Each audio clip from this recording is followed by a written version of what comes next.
Sir, আমার নাম পিঙ্কি রানী মল্লিক। আমি খুলনা থানা থেকে এসেছি। আমি 3 দিন মাঠ করেছি। আমাদের ম্যাডামরা আছেন যারা আমাদের অনেক সাহায্য করেছেন। মাত্র 130 টাকা দিয়ে আমরা এই পরীক্ষা দিয়েছি।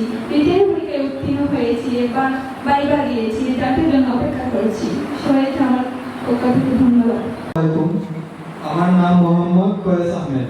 আমি কমলগঞ্জ থেকে এসেছি। আমি পুলিশে এসেছি।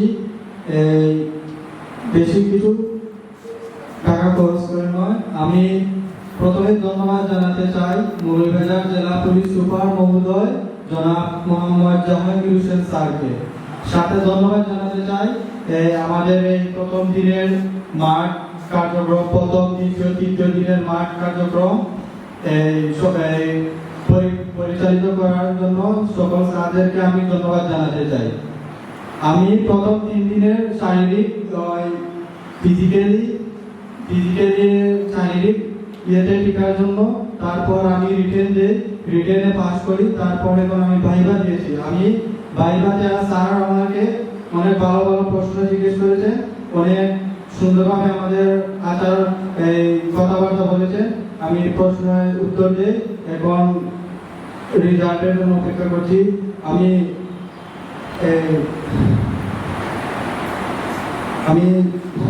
আদিতওয়ালা, আমি কমলগঞ্জ থানা থেকে এসেছি।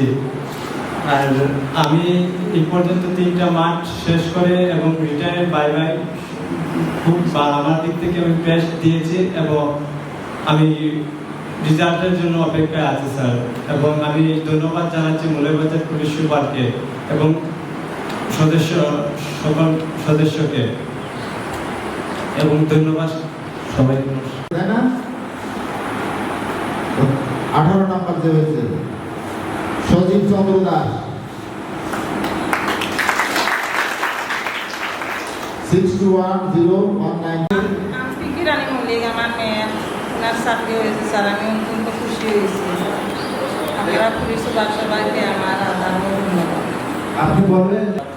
আমি শ্রাবণীর ভাই ও আমার বোন 120 টাকায় চাকরি পেয়েছে। এটা সত্যি অনেক ভাগ্যের ব্যাপার। আর এই অবদানটা শুধু স্যারের জন্যই, স্বচ্ছ এবং নিরপেক্ষ নিয়োগের মাধ্যমে এই নিয়োগ কার্য সম্পন্ন হয়েছে।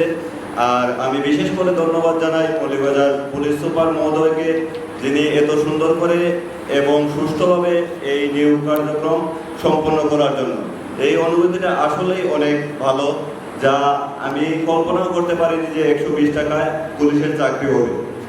আমি সত্যিই ধন্যবাদ জানাচ্ছি সবাইকে এখানে। আর বিশেষ করে ধন্যবাদ জানাই মৌলভীবাজার পুলিশ সুপার মহোদয়কে এবং ওনার সহকারী সবাইকে। ধন্যবাদ স্যার সবাইকে।